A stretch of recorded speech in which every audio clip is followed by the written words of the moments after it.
with Gino. It's up on Patreon right now. It's Animation Station. Now get this. So I'm making the video. I'm feeling really good about it. I use iMovie, and I said, okay, I need some type of music. So I go to the free use iMovie music in there, and I'll keep you guys updated on how it goes, because 10 minutes after, and this is on Patreon. This is not like on regular YouTube. This is on Patreon. I put it up. This no-name company uh, from Asia that clearly has no rights to the music hit it with a copyright. And so I dispute it. Of course I dispute it.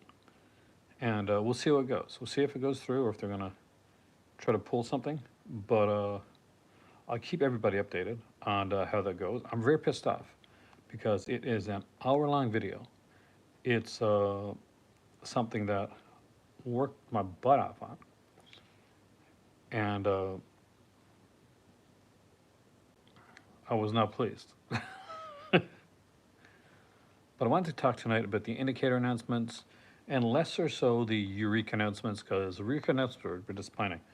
Not in the fact that like the movies so much were disappointing as it was the announcements for the month that they're coming out are disappointing. And I'll explain that as we go through. My name is Aaron. Welcome to the Cult of Cinema, your one-stop shop for all things movies, comic, video games, and anything geeky, even good old board games. You can see Reiner Knizski's Ra in the background. And if you know what that is, you are insanely cool. And I think you're awesome. I'm actually letting people know that I'm online here now tonight. I'm doing my good old Facebook thing, Facebook and Twitter, because who the hell calls it X, right?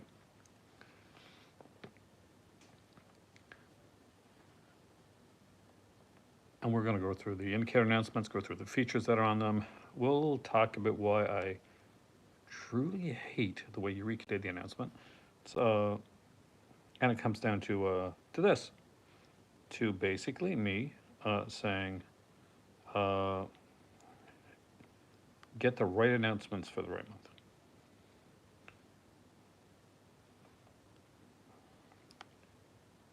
And that's important stuff. Truly important stuff.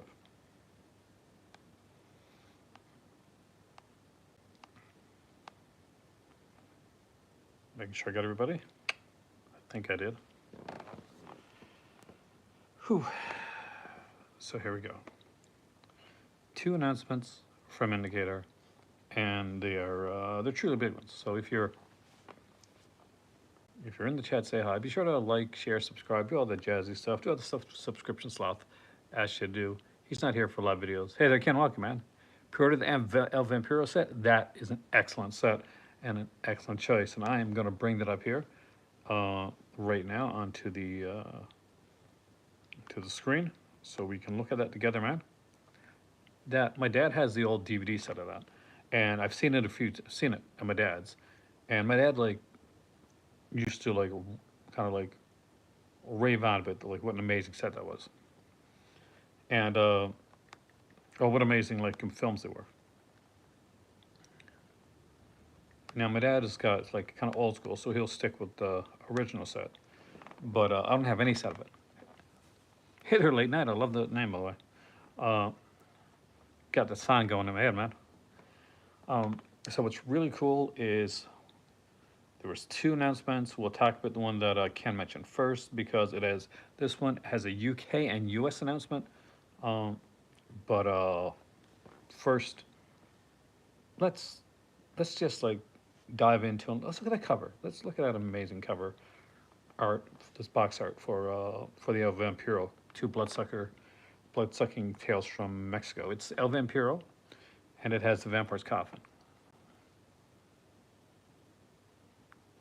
I mean, for me, yes. I mean, I missed out, Ken, on the Mexico Macabre one, so I can't miss out on this one. This is too big of a set.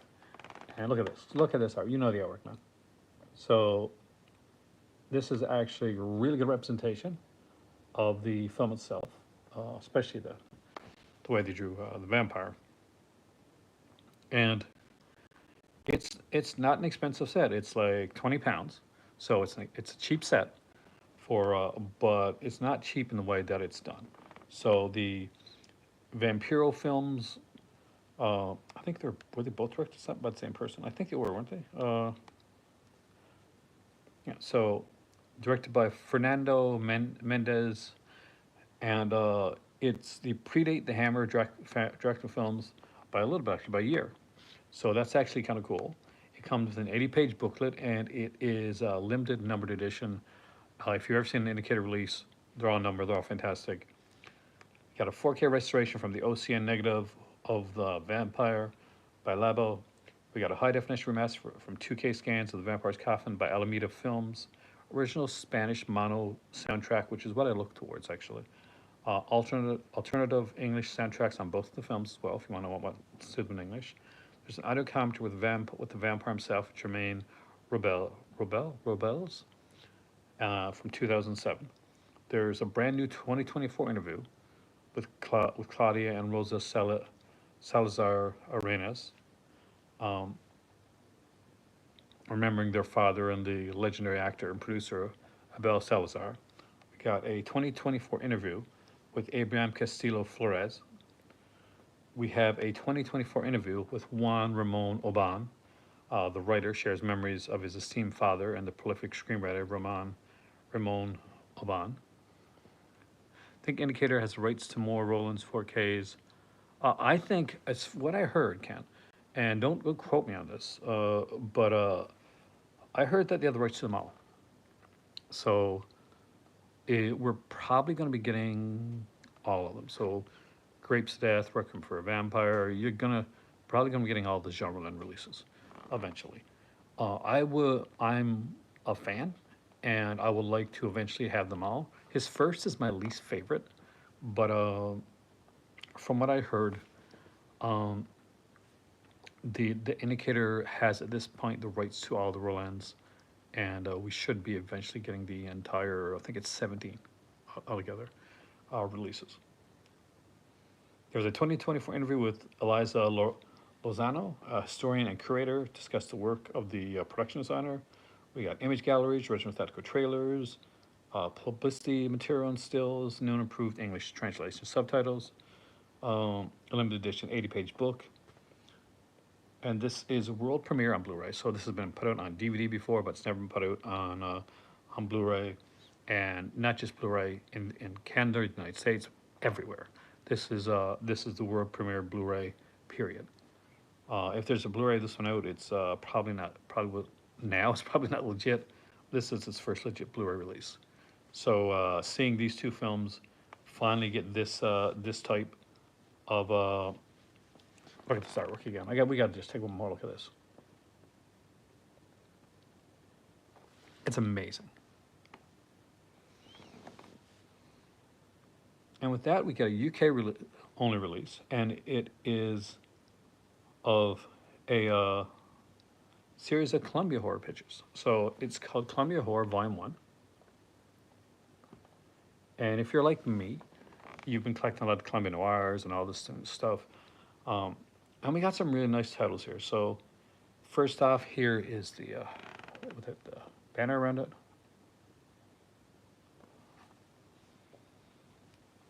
We have Behind the Mask with Boris Karloff.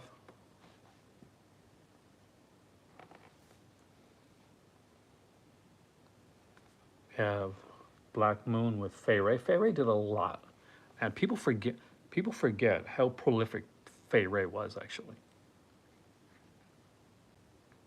We got some of these like are different choice actually. Airhawks with Ralph Bellamy, and I don't know if I call that horror, but I guess suspense, right? You want to put it under suspense thing. Island of Doomed Men with Peter Lorre.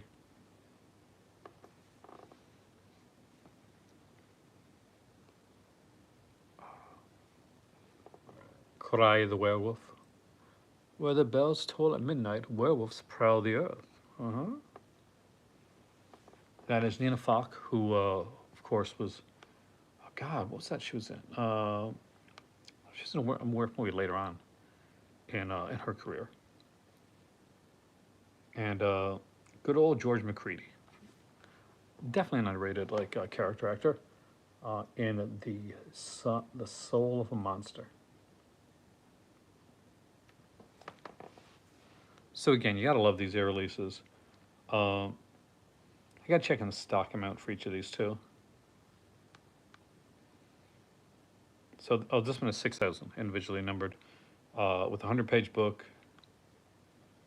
Unicare limited edition, 3 times Blu-ray box set. So it's gonna be in 3 Blu-ray, like regular size Blu-ray cases with 2 discs in each case, with more than like reversible artworks. You can choose whichever one you want. High definition remasters of Beyond the Mask, Black Moon, Airhawks, Island of Doom Men, Cry of the Werewolf, and Soul of a Monster. Tinted and black and white presentations of Black Moon. That's actually going to be very interesting.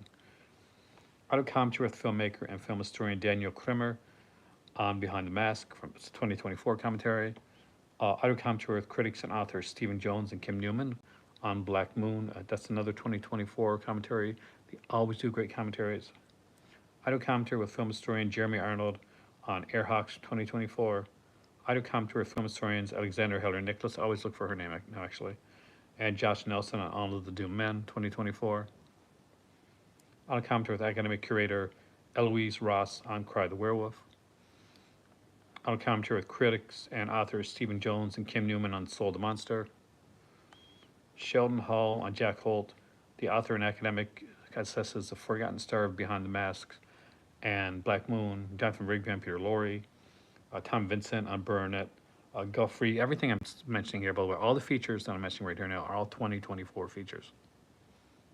The BEHP interview with Constance Cummings from 1997. The BHP interviews are long. Hey there, Sega City. Welcome, man. New York to Berlin in 26 hours, the documentary short on the exploits of aviator Wally Post, who plays himself actually in Airhawks. Don't Kill Your Friends, World War II short featuring Cry the Werewolf starring Nina Falk. Image galleries, promotional and publicity galleries. New and improved English subtitles for the deaf and hard of hearing. It's really important. And the 100-page booklet with a whole ton of essays there, including some new writings on the short films as well, and extracts from a Cry of the Werewolf press book. So that's going to be kind of cool. 6,000 copies on that one. And I'll check for the other one as well. For the El Vampiro, we're looking at, how many copies does it say on this one? Does it say?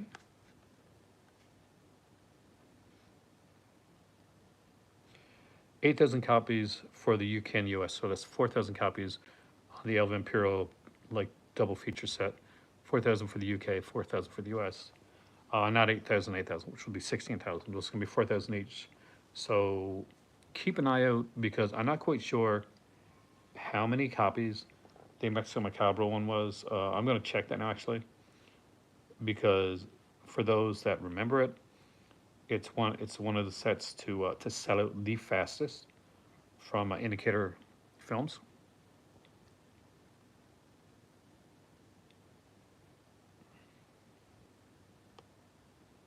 And that one had, when it came out, 6,000 copies, 3,000 for the US and 3,000 for the UK. So the El Vampiro set is 1,000 more for each, but it is a fairly inexpensive set. So I could see it going fairly fast.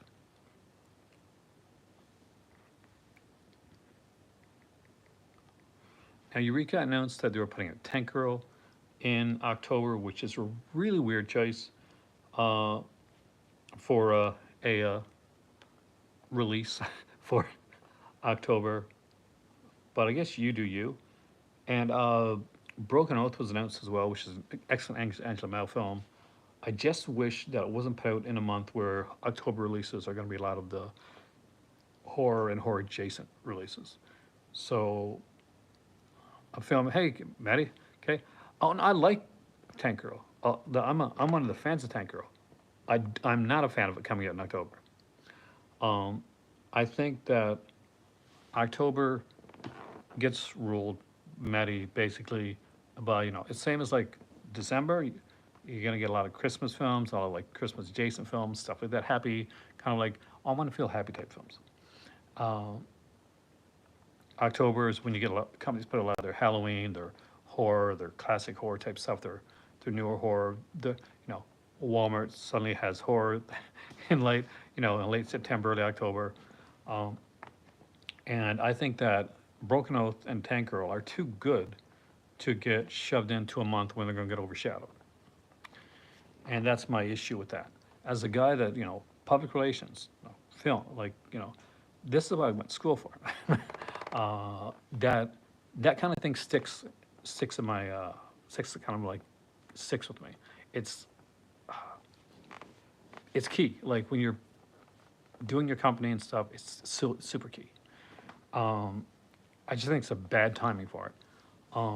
We also already got a recent in Australia we got the Umbrella Entertainment did Tank Girl, and so it's gonna be interesting to see what Eureka does with their version of Tank Girl. See, because I'll buy Tank Girl, I'll buy Broken Oath too, but I won't buy them in October. Um, that's not when I buy that type of release.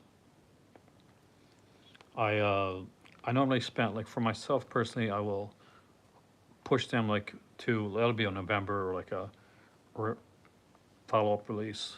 For me, I do say okay, October's coming up. I do like you, right? Like I do like the month. A lot of us here we do like the 31 days of horror. So when I'm doing that, it means like okay, I'm going to focus on horror a lot in that month. I'm going to be buying like horror. I'm going to be getting horror like, and usually I'll get it beforehand. And this year I've got a specific plan for my 31 days of horror, so that's going to be interesting as well. So I'll look towards that, and it just when they're good films. If this was like crap films that I didn't like, then it wouldn't be so annoying. But for me, it's annoying because I think they're coming out in the wrong month. Not because they're bad films, just the wrong month for those films. Like you're never gonna see me sad see an Angela Mao film come out. She's fantastic. Um, but I almost feel like their box set, their should have come out with Phantomos. Should have probably been their October release. That's my that's my only like gripe with that, which is pretty much in like an old man shaking his fist at the clouds type of gripe, but um, it just bugs me. And I know there's going to be like a lot of October releases that are coming out there right now. I'm finding that as far as the sales that we've seen this year are concerned, and obviously I'm Morocco, so I wasn't able to like get much from anything. I contacted my mom so I can get something from Amazon Prime Day because I really wanted Streets of San Francisco, the complete series. But aside from everything else, I missed out on Perry Mason.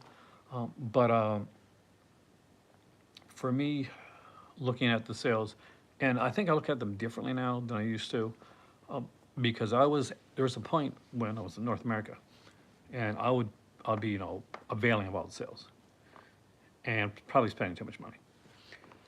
So, when you get caught into it in that whole whirlwind of it, then every sale's fantastic, and it's almost there's a rush, there's an endorphin adrenaline rush that you get.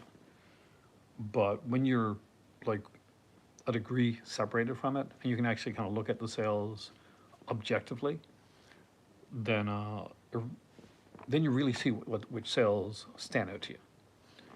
And for me, thus far, although I don't like, I think it's gotten better with the shipping. I think that the sale that's really won the first half of 2024 for me has been the Severance sale. Um, I like a lot of what was put out, especially the Italian horror stuff really spoke to me. and this again, uh, different sales speak to different people. I think that if there's a runner-up and it's a very close race, then Kino is right there. So Seven and Kino are like neck and neck for what I think are the top sales so far of 2024. I would say in third place we're gonna put the Criterion sale, the 50, Barnes and Noble Criterion sale, the good old classic sale. And fourth, which would go a little bit down, would be the halfway sale for Vinegar Syndrome, and then their Vinegar Syndrome's, subscriber sale, which I think is probably fifth. But that's how I would rank the. I know you guys rank the sales. Actually, I'm kind of curious. That's how I would rank the sales right now. And it's like a neck and neck between Severin and Kino for putting the best sale for early 2024. And not just the fact that I like what's there, what both of them are putting out, but there's a wide range of titles from both of them. And I think that there is an incredible just proliferation of genres and things to dive into. Obviously, Severin is known for its more exploitation-y type stuff, but they do some really nice stuff. They had some Jodorowsky, there's some Iglesias there. You get things like Mike Lee, uh, just an incredible mix with what Severin's put out. And Kino is the same way. Kino's always been that way, in that you can't really, except for the very early days of Kino, when you heard the name Kino, you thought, okay, classic silent films, right? But aside from that, like nowadays, Kino and Severin is becoming more of really companies that you don't know for sure exactly what they're putting out. You know that Dave Gregory is going to try and put out when he can, Jess Franco. He's going to try and put out some of these here video nasties because he's got a love for that. But you're also gonna see stuff like Overboard, and you're gonna see box sets like all the Hansby Hours. And honestly, really, aside from like Criterion, no one else can touch that. Broken Oath, it's an amazing film. My only issue is, I wish it would have been another month, because it's too good a film to get stuck in October. It would have been a great November. It's one of those titles that's big enough. Like, this is just me, that I think it deserves a higher spotlight. I don't think it's going to get the spotlight that it deserves when there's so much coming up. But Broken Oath as a November release would have been amazing, because it would have been a more talked about release. But in a month when we're going to get deluge of like horror and horror adjacent titles, it's going to be a title that we look at and we're going to think that's really cool, and people will eventually buy it, but it won't get talked about now the way that we got talked about if it went a month earlier or a month later. I think Miss Pixie is behind me. I kind of see her right there.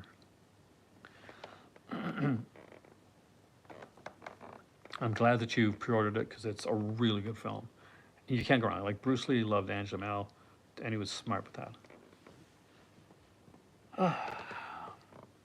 I want to get the limited edition of The Hitcher. Let's how much does that one cost? Let's check that one right now, guys. But here's the thing. And I spoke. Hey, Keg, welcome, man. I spoke with my dad. I spoke with Malcolm. I think I spoke with George on this too. I've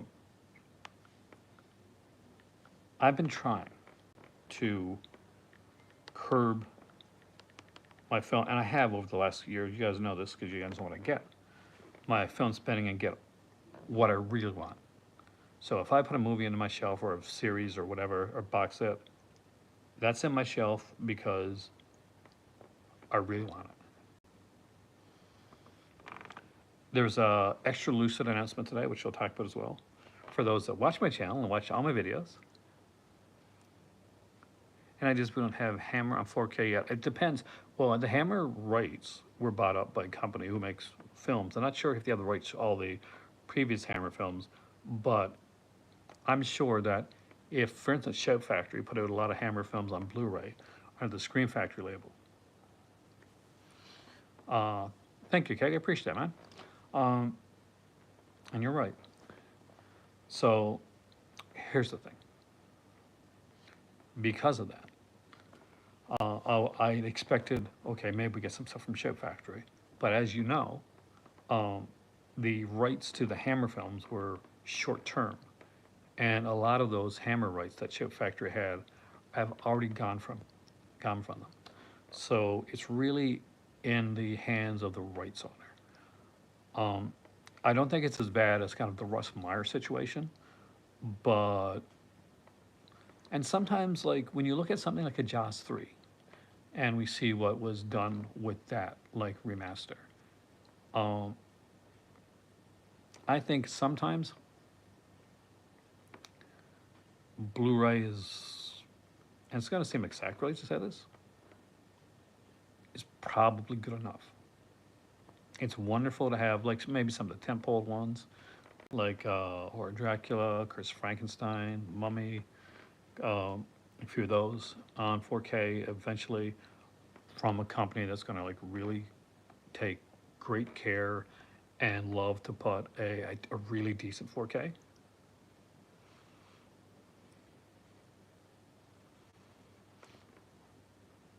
That's like, and the thing is like recently the Jekyll one was done.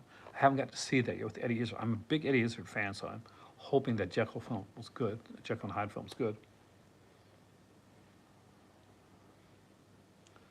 So I'm checking out that Hitcher release right here right now, and unfortunately they put it in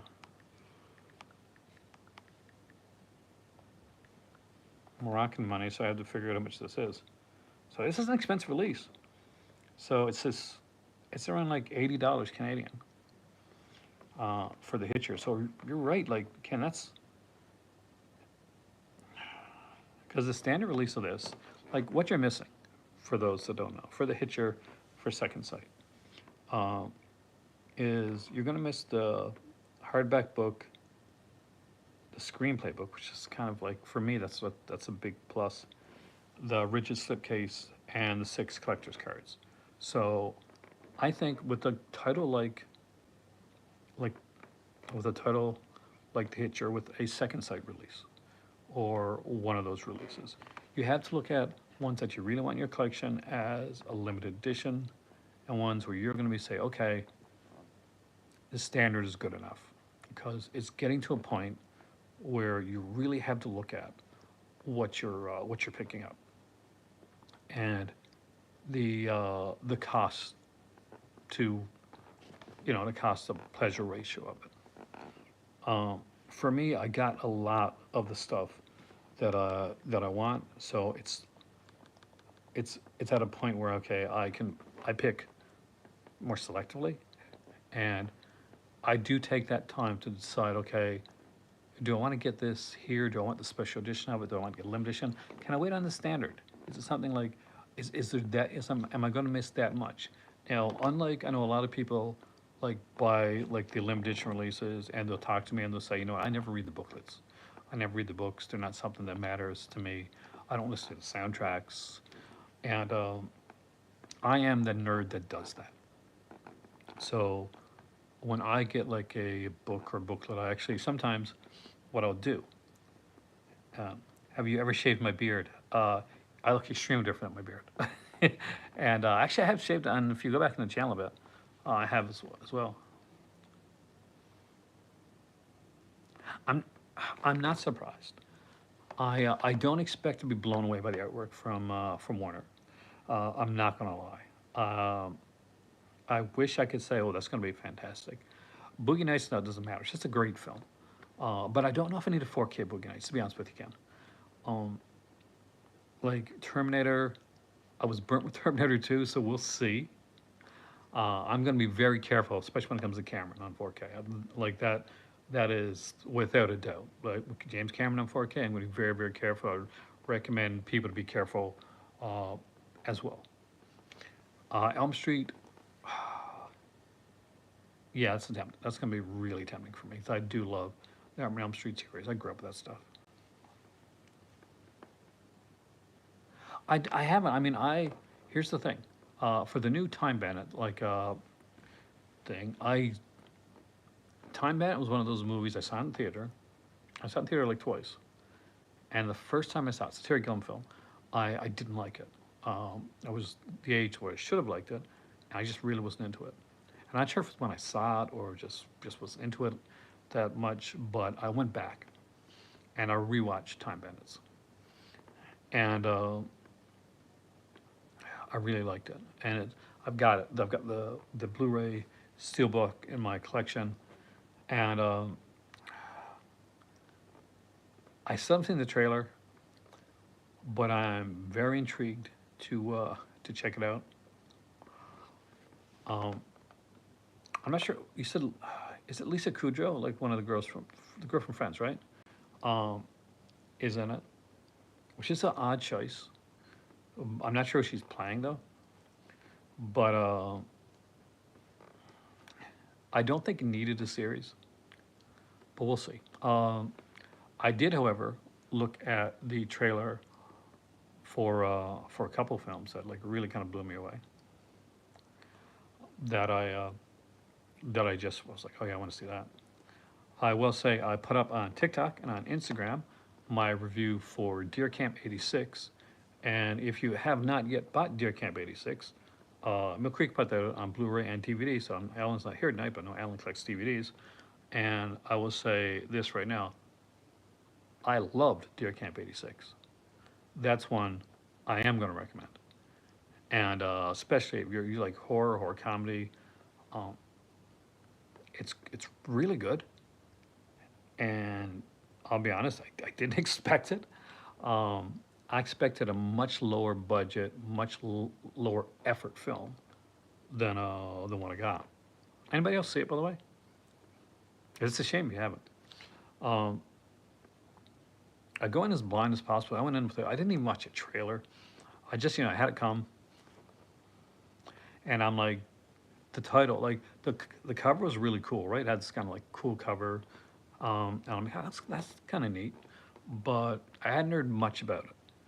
So I went in with fairly low expectations, and I sat down to watch it, and I watched it like I know. So when I'm reviewing a film, for those behind the scenes you don't know, I watch the movie at least twice because I feel that you really have to do that to give a review. If you watch the movie just once and you're reviewing it, it's more a reaction than a review. You know what I mean? So you got to go back and just kind of like soak it in a bit.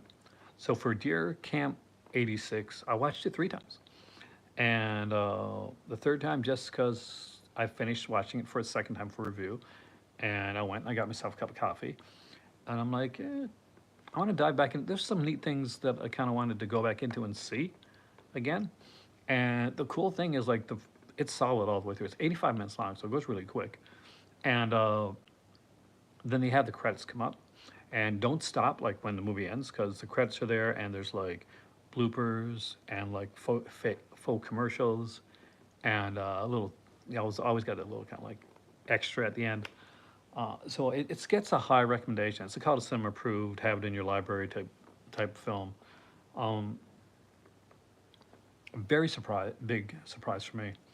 So Deer Camp '86, high recommendation on that one, and probably one of my biggest surprises more recently because didn't expect it, took me kind of off guard. But it's gonna be a cult. It's gonna be a cult hit. It's one of those. The mask is really kind of cool. Like the look of the killer is really neat, and the guys that are in it. So only one guy that I actually really knew, like acting wise, because I watched Criminal Minds, and there's this episode of Criminal Minds where these two brothers are killers, and it's one of the newer Criminal Minds episodes. I think it was last season, and I recognized him because he looks different because his hair is blonde in Criminal Minds. Um, but I recognized him right away because he's got that kind of look to him. But what really stood out was there's this girl that plays this character named Star, and she's like she's a bartender at at this at a bar, and she's got this she's got something to her. Like she's got this aura to her. She's got a bit of an it factor that she was just really fun. And everybody in this film, like you got these six guys that are going up there. They're from Detroit, and they're going up to go deer hunting. And one of them's never been deer hunting before. He's kind of nerdy. Other one is going up because his girlfriend just broke his heart, and he's kind of like, so this guy kind of wears his heart on his sleeve. The other ones are going up there because it's a bonding session, and they go to this bar.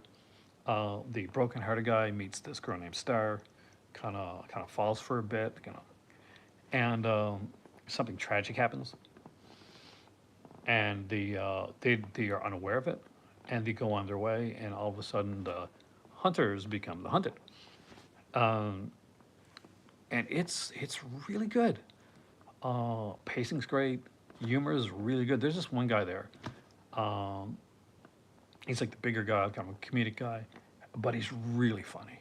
He's really funny, and he's everybody has knows you. Trust me, when you watch it, you know what I'm talking about. Everybody knows a guy like that. But what really works for the film more than like I think anything else, aside that they keep the premise fairly simple, and have fun with it, is that everybody in the movie, all the friends, and like the kind of like friends that are kind of outlier friends, they seem like friends.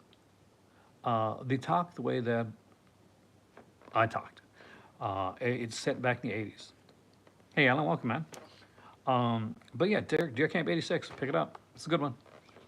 Anyway, I got distracted there for a second, guys, but I do think it's worth talking about.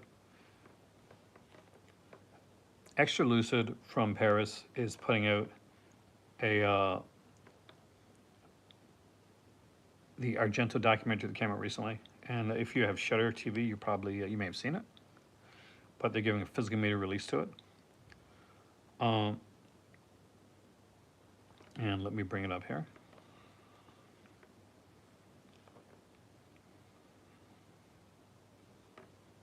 I can't believe I'm actually going to lose like so much. Uh,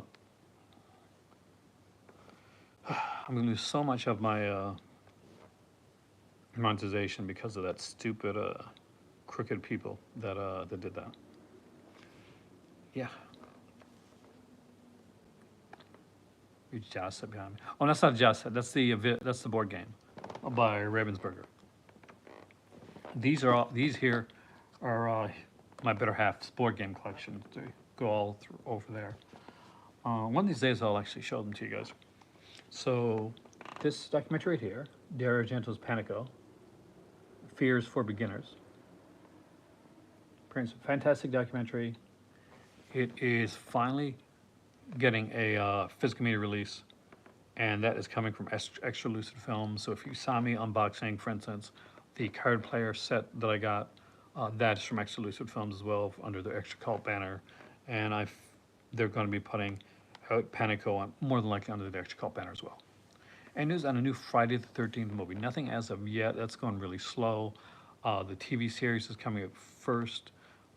It was a big blow when they lost Brian Fuller for the Friday 13th TV series. It was an even bigger blow when the first thing that we saw Jason put in after they announced that they'd taken Fuller off the TV series was Multiverses, which is a fun little game, but it doesn't make me think that they're taking the character very seriously anymore, and that is a bit concerning. But it's a Friday 13th film. As long as you like set at a camp, have Jason kill some people, um, do the prerequisite nudity and violence, I'm good. I think with Friday 13th, they have to remember not to try and reinvent the wheel. New Line tried that and it didn't work. So they have to understand that kind of less is more, except when time comes to violence. Like we need like kills, but we don't need Terrifier level kills for Friday 13th. But just putting some inventive kills there. Um, do your prerequisite like sexy scenes, pretty much. Going to get documentary called Kiko, the Untold Story of the Star of Free Willy. I don't know. I mean, That sounds like a watch for me, Alan. I'm not sure if it's a buy.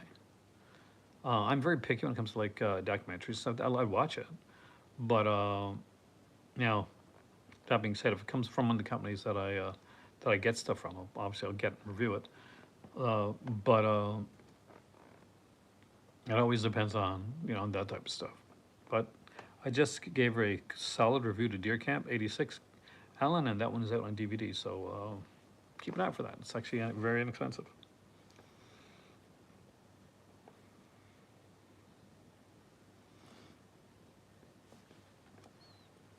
There's a lot of stuff to be looking at right now. A lot of good releases. Uh, though, first, uh, rest in peace, Bob Newhart. I grew up watching the Bob Newhart show and eventually Newhart, which was one of my favorites. I had such a crush on Julia Duffy. Um, but and he was a master of that like kind of dry humor wit. Don't forget to watch Kim's video. Oh yeah, that's right. I got to I have so much I have to catch up on, man. Uh, like I recently rewatched uh, Master Cass's like video on in his trip to Italy again. Hey Triple H, welcome, man. Are you excited about the releases?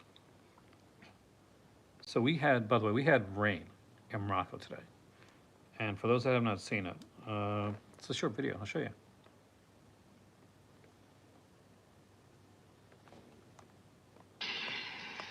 We have rain in Morocco, and I kind of love it.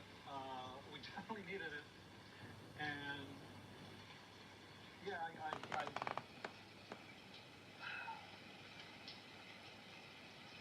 I love the rain. And I really do. I'm actually a massive Rain fan. Um,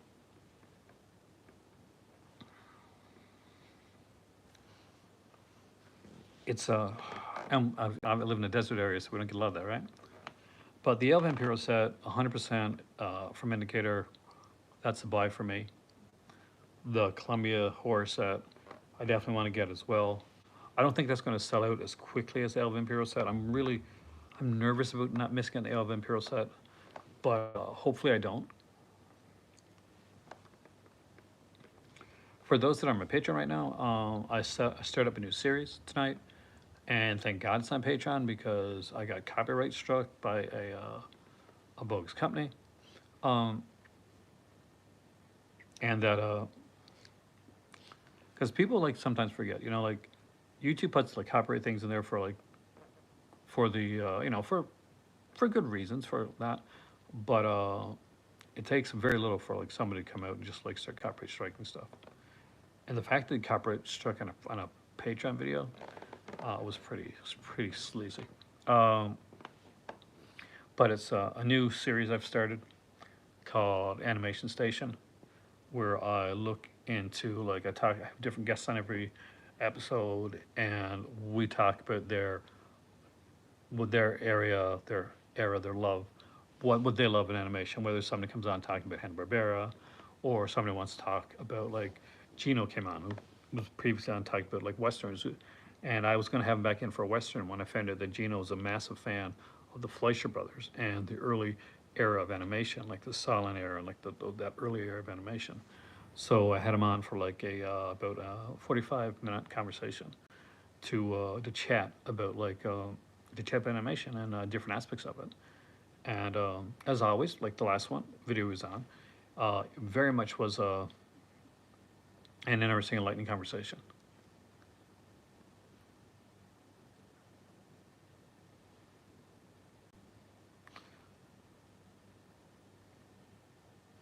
And I'm really excited to see you guys check that out. So we'll see. And yes, did anybody, and for, I'm going to ask this before going further. Uh, has anybody checked out my more recent video? I know a lot of you did because it's got a few views. The Amazon Prime video. Because it's reached over 300 views right now, and I had a lot of fun with that. A lot of work went to making that one. Um, I did some like some voiceover work, and we did some kind of like light animation-y stuff and different characters and stuff like that. So it's kind of fun. Introduced a new animated character for it. Um, but yeah, we got a few views for the animation station already, so that's actually kind of cool. The new cup noodles made a Roman noodles s'more flavor. I'm not sure if I like that. Uh, I'm very traditional with my cup like noodles, so I want to see something along the lines of, the chicken and like the vegan stuff, because not so much on the beef sometimes. Maybe a mushroom, depends. So much I have to watch, and so much that I love to. Lately, especially, so many different foods I want to try.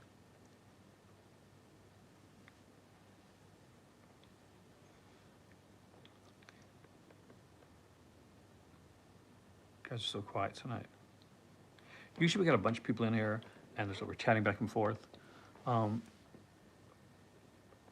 I had planned to bring down some things to show you guys. I plan to make a very different video, and my computer wasn't charged because I've been working on it all day. Cat animation, thank you so much. I enjoyed that. Meow.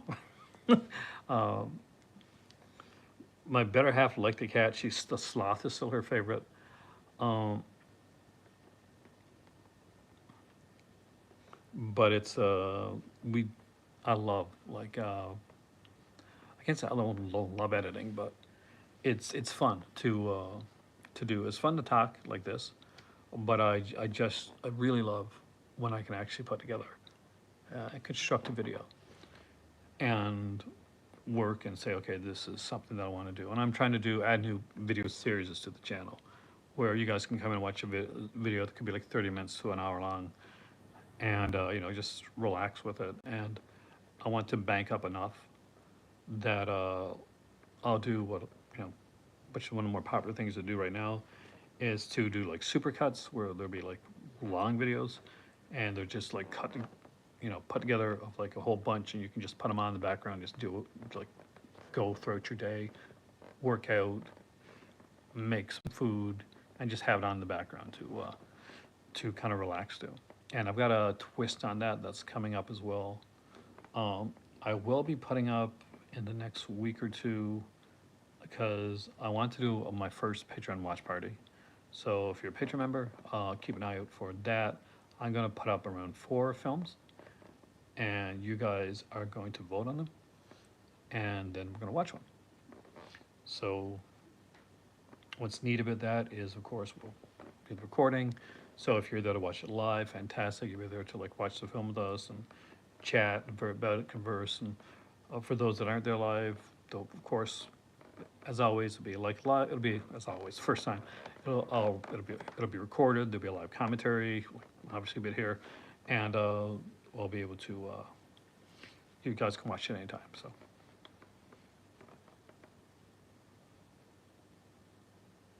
Apple. I don't know what Apple Avatar face emoji is.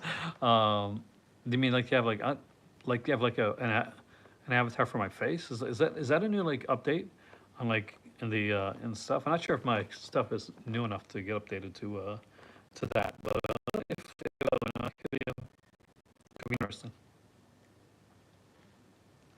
But yeah, I have to thank Gino for coming in and being there for the inaugural episode of Animation Station. And tell you what, sneak peek. I don't do this ever, so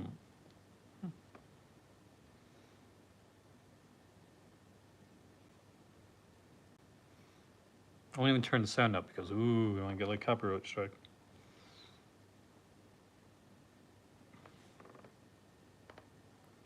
But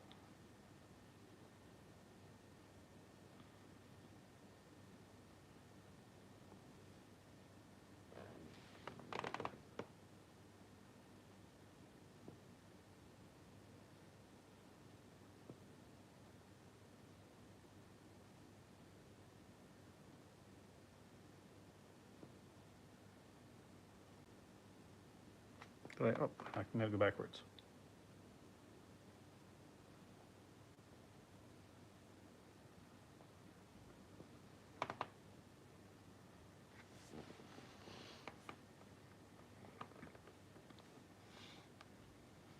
It's a very fun one. I'm actually very proud of it.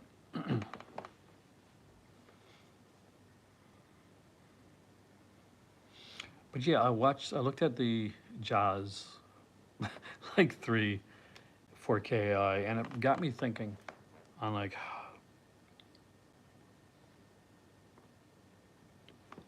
AI. How do I feel about it when it comes to being used to do something like that, like remaster? I think it's horrible. If if anything, it really truly makes me seriously think hard on how important a really good remaster is, and it also makes me think extremely hard on, do I need a 4K of this?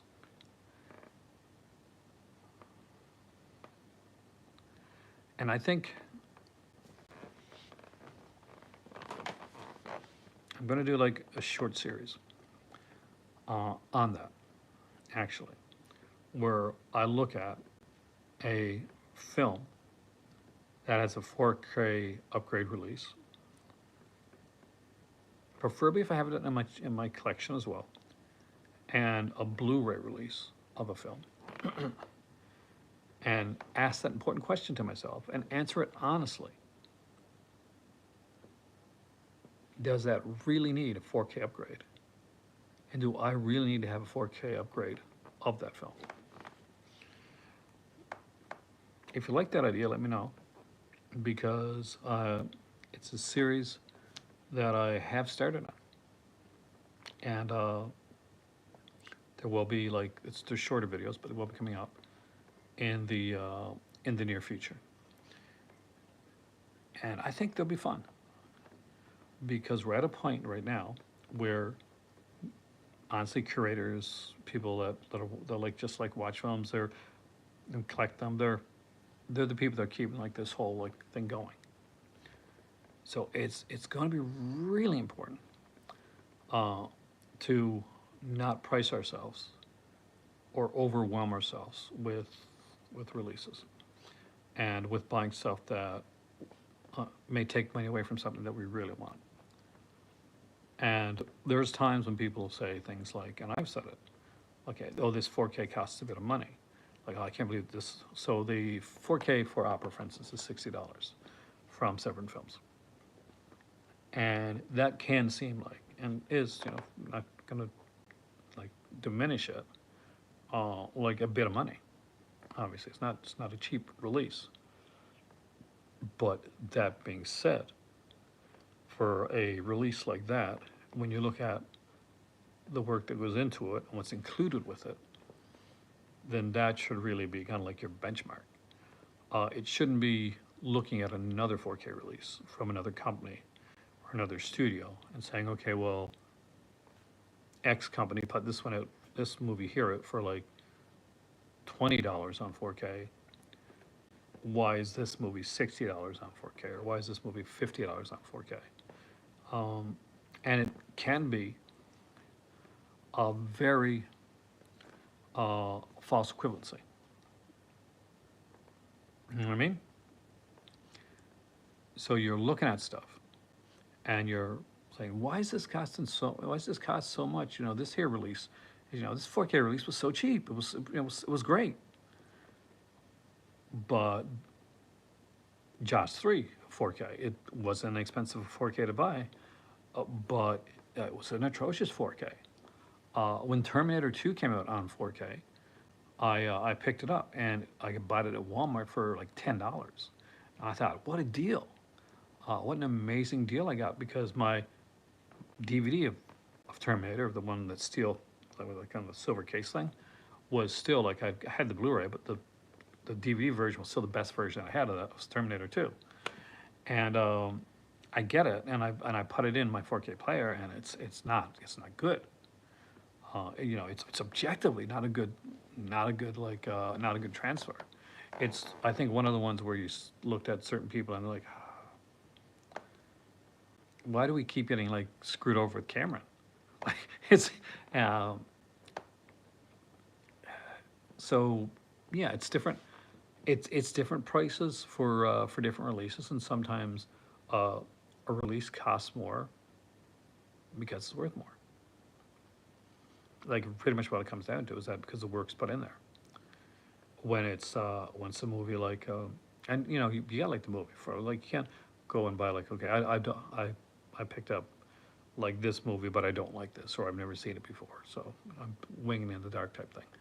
But if you're spending like 50 or $60 on a movie, I hope to God that you know it's gonna be something that you like or it's in a genre or an area that you feel good about and safe with because and especially in today's comics, it's not easy to for a lot of people to go out and spend that you know that type of money just especially on a luxury item, which is what this is. But if you're like me and like this is your it's your jam, it's your thing, then fantastic. I think for me today, the El Vampiro set is the thing I'm most excited about. It's great that Eureka's putting out the Angel Mouse set, like film Broken Oath. It's great to see like Tank Girl come out there. It's not the first release of Tank Girl, so I don't know if it'll be the one I'd go for. Because if I'm like at a place like Metaluna, they're on vacation now for about a month. Um, like if I'm in Metaluna, for instance, and because they carry a lot of different like companies, and I see the Umbrella release of Tank Girl, like the limited edition Umbrella release, a nice one, and I see the Eureka release of Tank Girl. Depending on which, like how big of a fan you are of the film, that is, so it's gonna make a big difference as well, right? I more than likely I'm gonna go for the Umbrella release for that type of film. But now that being said, if you live in the UK and it's a fairly inexpensive to pick up, then you're gonna go for that. But we're getting to a point where, and where Malcolm has talked about it too, and you know Malcolm buys a lot of stuff, guys.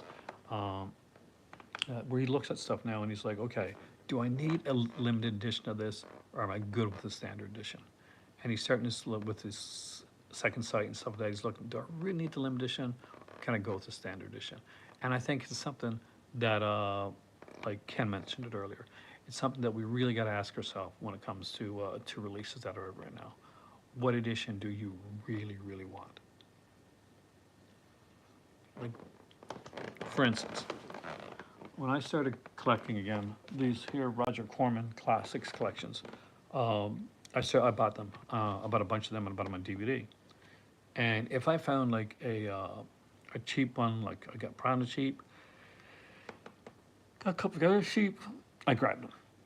But I didn't feel okay. I got to replace all these with Blu-rays or 4Ks because I'm good with Star Crash on DVD.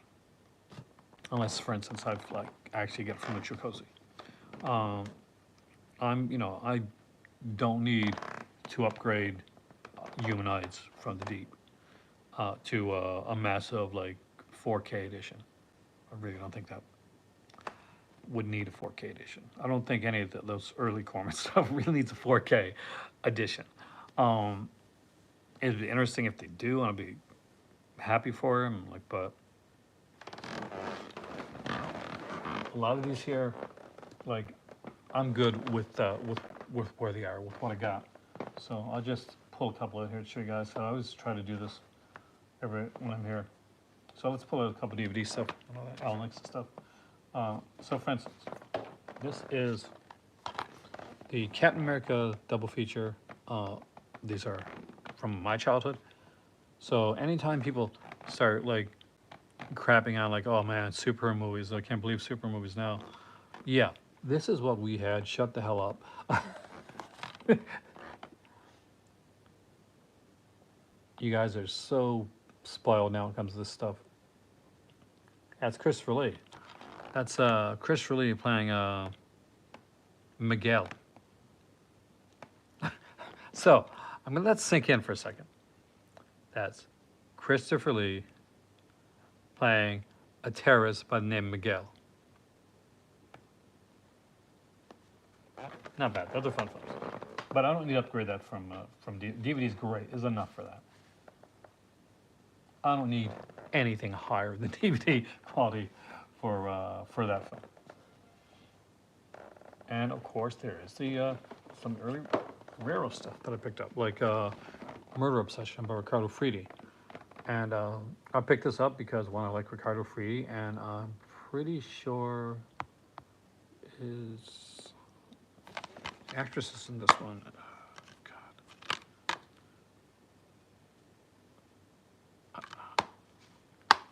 I know Strindberg's in this one, but I feel like it's Rosabella Neri, or is it someone like that? Someone, one of those bigger actors I like is in this one. But do I need a Blu-ray of Murder Obsession? Nah. I feel pretty good with that, just as it is. Same with this one right here. I went to Walmart during one Halloween. I picked up The Monkey's Paw. It's directed by Brett Simons. Has some decent actors in it. It's early Scream Factory release. I think it might be one of those chiller TV ones, TV releases. Are they good? Yeah, they're fun. Do I need to upgrade that? Nope, no, I don't. I do not. I do not. I did not hit her. I did not.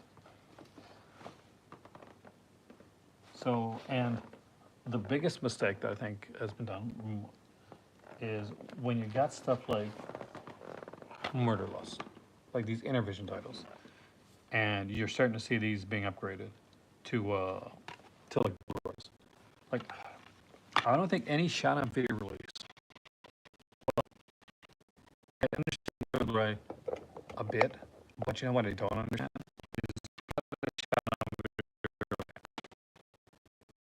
It's that's a waste of an encode, and you remastering and like putting something together that really needs that encode. So shot on video stuff, I prefer to get them in on DVD when I can, but I will, once in a while, pick up like a Blu-ray if that's my only option for shot on video stuff. But I prefer shot on video on DVD. It's just how I started collecting shot on video. The Intervision titles that I got, most of them, except for a couple, like the Gunman one and the Vampire one. Those were Blu-rays, but I normally like to grab them. It's something to talk about. Like what format do you feel like best like suits different titles? And what are some like you pick up and you're just good with the way they are? My cousin got me this here set for Christmas. It's like a Jerry Lewis 10-film set. I'm a Jerry Lewis fan. We got like The Stooge, The Delicate Delinquent, The Bell By, Cinderfella, The Aaron By, The Ladies' Man. It's a really good one actually. Nutty Professor, the original, the good Nutty Professor. Disorderly Orderly, The Patsy, and The Family Jewels, where he plays a lot of different characters in it. So really nice set. Yeah, that's really cool. Like we're getting to see a lot of ratings putting a lot of rare titles now, and I think it's needed. Like if I don't have, like for instance, if I never had Murder Obsession and it came out on, like on Blu-ray from like Raro through Radiance or another company like that, yeah, I'd buy it. But because Murder Obsession is a fun film. But yeah, sometimes sets like this, I just adore them, and they're they're inexpensive. You pick them up, get them at your local Walmart. Give like each disc. Every film gets its own disc, so I always like that. Nutty Professor gets the special edition because it's Nutty Professor, which is probably released from like a different sometimes different releases put together. I think the 80-90 set was probably one of my favorites that I picked up.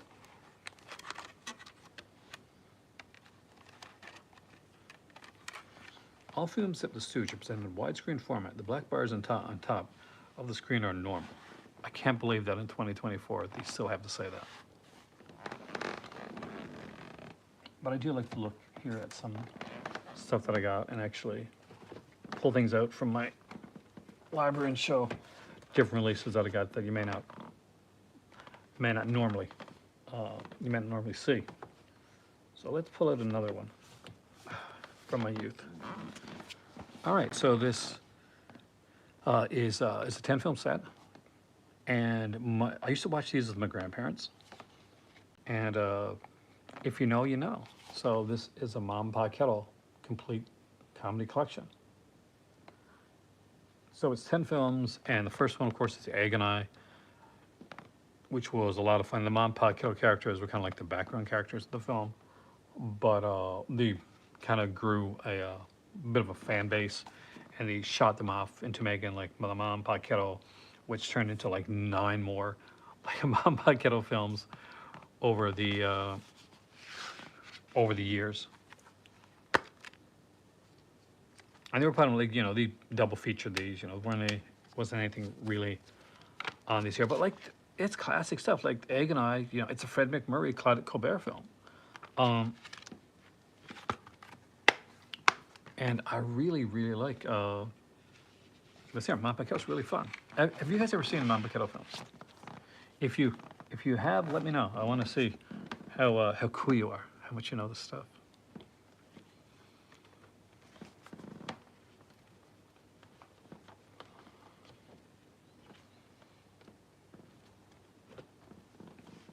There we go.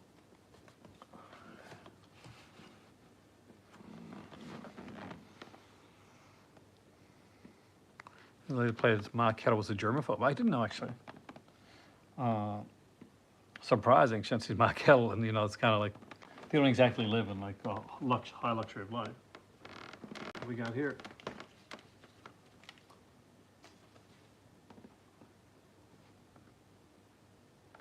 I like pulling in different things so that you guys never know exactly what I'm gonna show you guys.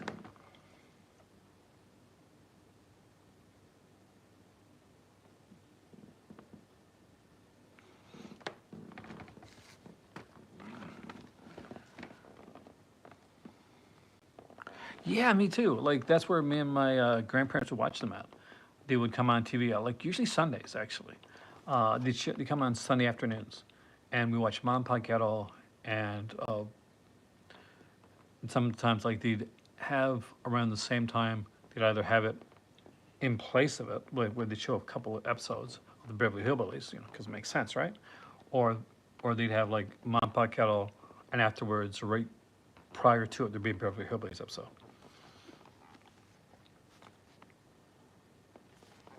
Magnificent Seven set. Again, Magnificent Seven is one of my favorite westerns of all time. And when this set, I bought this one at Costco. And sometimes, you know, you don't need a super bells and whistling set. It's kind of just fun the way it is. And this actually isn't like doesn't have like nothing on it. It's got all four of the films. The first one has all the special features, of course, it's the big one.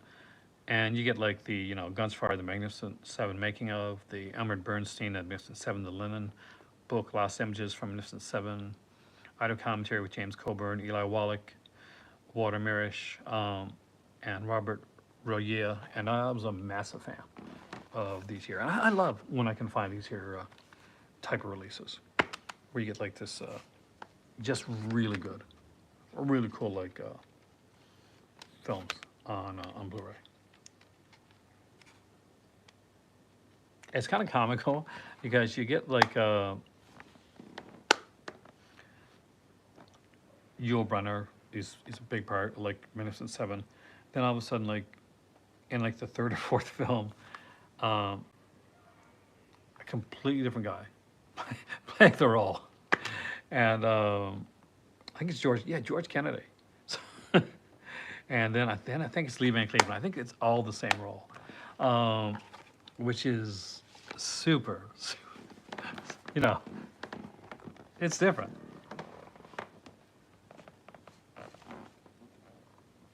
And of course, good old classic Super 8 films. Looks like a cassette, doesn't it?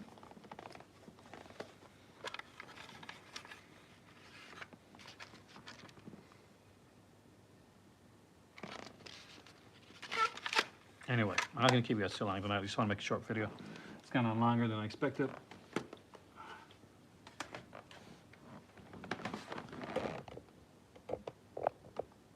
You gotta watch the rest of them out. They're really good. My name is Aaron. Thank you so much for joining me today. If you get a chance, you're over on Patreon, check out the Animation Station video. And if you're not, then check out my last video on Amazon Prime Day. I had a lot of fun making that one. Took a long time, but we got it together. And I did buy one thing for Amazon Prime. I got the, thanks to my mom, the complete series for Streets of San Francisco. So eventually, like I'm going to be reviewing all my films, so I'm reviewing TV shows as well. And look out for the upcoming series. Do I really need that on 4K? And more Animation Station and a whole ton of other stuff. So see you soon.